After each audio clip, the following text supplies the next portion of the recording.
नमस्कार नीलिमा किचन को आपण मानक अनेक अनेक स्वागत। आज मु आपण मानक सहित शेयर करी चूड़ा एवं सुजी रे तैयारी एक मजादार ब्रेकफास्ट रेसिपी।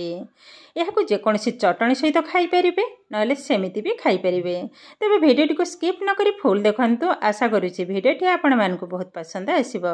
तेबे चलंतु ना डेरी करबानी आरंभ करिबा आज रो मजादार ब्रेकफास्ट रेसिपी। ये देखो मु गोटे कप चूड़ा नहीं आ चूड़ाटा किंतु एकदम पतला साइज रो चूड़ा। यह ढाली नवा बाउल भल भाव दुई तीन थर आग धोई नवा। ए चूड़ाटा को भल भाव धोई नहीं एवं आधा कप पानी को रखी नहीं आधे बतुरई जीव। एबे नहीं नवा गोटे मिक्सिंग जार। एबे आधे देदेबा हाफ कप सुजी। ए सुजीटा किंतु एकदम पतला दाना सुजी। एबे ढाली नवा। गोटे टेबल स्पून चीनी को देदेबे। स्वाद अनुसार लुण, गोटे कंचा लंका एवं 2 टेबल स्पून दही। ए दहीटा कि तुम घरे ही बसई थी। देखो केते सुंदर भाव में दहीटा बनी। हाफ कप पानी सब जाक पानी को ढाली नेबे। एकदम चिकन भाव में बाटी नवा जेतेटा संभव। एबे देखो सुजीटा को तो बाटी नहीं। एबे गोटे बाउल को ढाली नवा। समान भाव में चूड़ाटा को मध्य बाटी नेबे। ढाली नेले एबे यहाँ को साइड कर नवा। एबे चूड़ा जाक बाटी नवा। आधे किंतु जमा भी पानी देविनी। चूड़ाटा देखते सुंदर भाव में एकदम बतुरई जाइए। जेहेतु पतला दाना सुजी बेसी टाइम भी लगिलानी।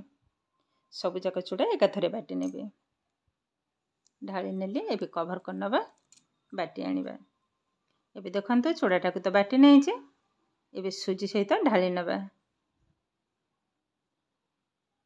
भल भाव में सब जाक ढाली नेबे तापरे मिसई नेबे।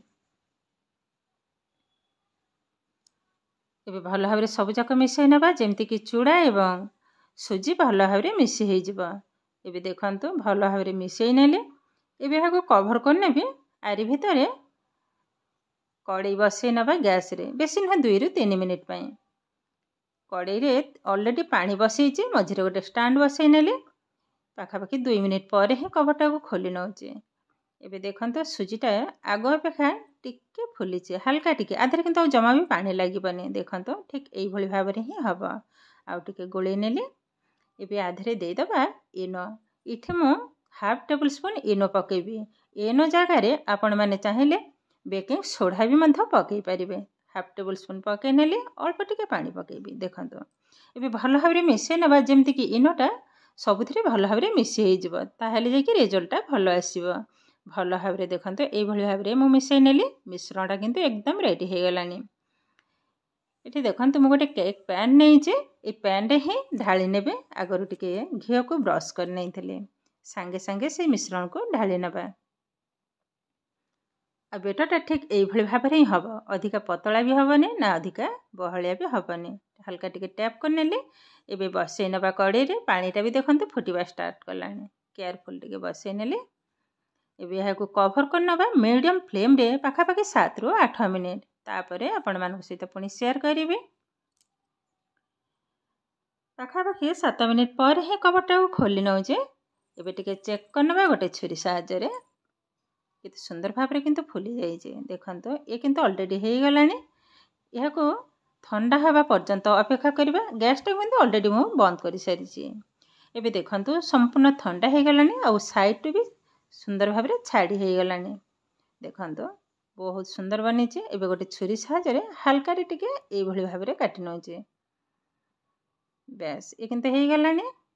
एबे गोटे प्लेट को ऊपर रखी नवा। उल्टे नवा। हल्का टिके टैप कर नेबे। देखंतु कितने सुंदर बनी।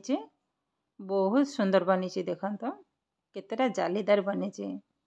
और देखिबा किंतु बहुत सुंदर लगुच। यह को सेमिति भी खाई परिबे किंबा जेकोसी तरकारी चटणी सहित भी खाई परिबे। तो आज मुझे यह को आउ टिके अलगा प्रकार टेस्ट आनिबा पई टिके तैयारी करिबे। देखंतु आ केतेटा सॉफ्ट है जे मुझे देखई दउची। देखंतु केतेटा सॉफ्ट बनी। बहुत सॉफ्ट बनी। एकदम जालीदार। एबे यह कौन करबे गोटे छुरी साहाय्य आग काटी नेबे। 4 कोणिया टाइप काटिबा। आग लंबा आकार काटी नेबे। आ काटिला रु जानि परथिबे केतेटा सॉफ्ट बनी। देखंतु এইଭଳି ଭାବରେ ଆଗ ଲମ୍ବା ଆକାରରେ କାଟି ନେବି, ତାପରେ ପୁଣି ସାଇଡ଼୍ରୁ କାଟି ନେବି, ତ ଚାରିକଣିଆ ଟାଇପ୍ର ହିଁ ହେଇଯିବ। ଏହାକୁ ଗୋଲ ଗୋଲ କରି ବି କାଟି ପାରିଥାନ୍ତେ, କିନ୍ତୁ এইଭଳି ଭାବରେ କାଟିଲେ ଟିକେ ସୁବିଧା। ଦେଖନ୍ତୁ ମୁଁ ଗୋଟେ ଉଠେଇକି ଦେଖାଉଛି, ଦେଖନ୍ତୁ କେତେଟା ଜାଲିଦାର ବନିଛି ଆଉ କେମିତି ସଫ୍ଟ ବି ବନିଛି। ଦେଖନ୍ତୁ ବହୁତ ସଫ୍ଟ ବନିଛି ଆଉ ଖାଇବା କିନ୍ତୁ ବହୁତ ସୁନ୍ଦର ଟେଷ୍ଟ। ଖଟା, ରାଗ, ମିଠା ସବୁ ଫ୍ଲେଭର ବି ଆଧାରେ ପାଇପାରିବେ। ଦେଖନ୍ତୁ କାଟି ନେଲି। ଅଲରେଡ଼ି କିନ୍ତୁ ଗ୍ୟାସ୍ରେ ଆଗରୁ ମୁଁ ବସେଇ ନେଇଛି ପ୍ୟାନ୍ଟା ଗରମ ହେବା ପାଇଁ। ଦେଖନ୍ତୁ ପ୍ୟାନ୍ଟା ବି ସୁନ୍ଦର ଭାବରେ ଗରମ ହୋଇଗଲାଣି, ଧୂଆଁ ବାହାରୁଛି। ଏହି ସମୟରେ ଆଧରେ ଦେଇଦେବା 2 table spoon refine oil. Oil ଜାଗାରେ ଆପଣମାନେ ଘିଅ କିମ୍ବା ବଟର ବି ପକାଇ ପାରିବେ। ତେଲଟା ଭଲ ଭାବରେ ଗରମ ହେଲା ପରେ ଦେଇଦେବା 1/2 ଟେବୁଲ ସ୍ପୁନ୍ କଳା ସୋରିଷ, ଗୋଟେ କଞ୍ଚା ଲଙ୍କା ଛୋଟ ଛୋଟ ଆକାରରେ କାଟିକି ରଖିଥିଲି। ଆ ଦେହରେ ଦେଇଦେବା କିଛିଟା ଭୃଷଙ୍ଗ ପତ୍ର ବା କରି ପତ୍ର।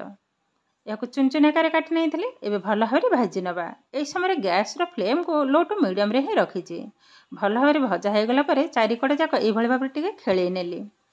ଏବେ ଯେଉଁ କାଟିକି ରଖିଥିବା ସୁଜି ତାକୁ ବସେଇ ନେବି।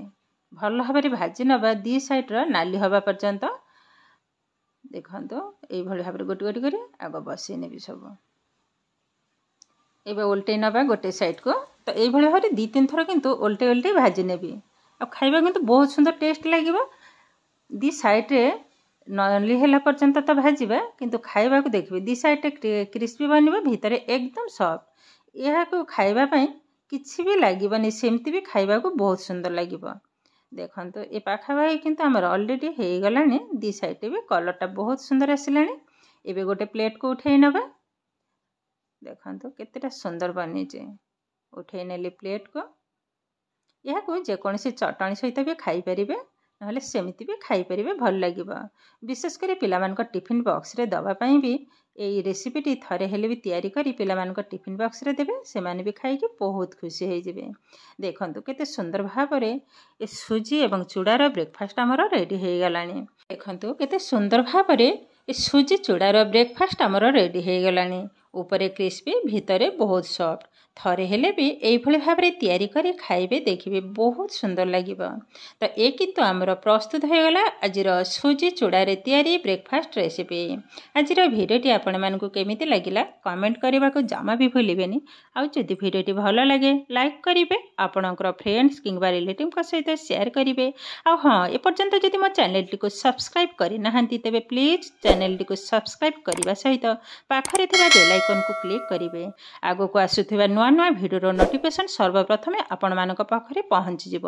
ଫେସବୁକ୍ ପେଜ୍ରେ ଦେଖୁଥିଲେ ପେଜଟିକୁ ନିଶ୍ଚୟ ଫଲୋ କରିବେ। ତାହେଲେ ଆଜି ପାଇଁ ରହୁଛି, ନମସ୍କାର।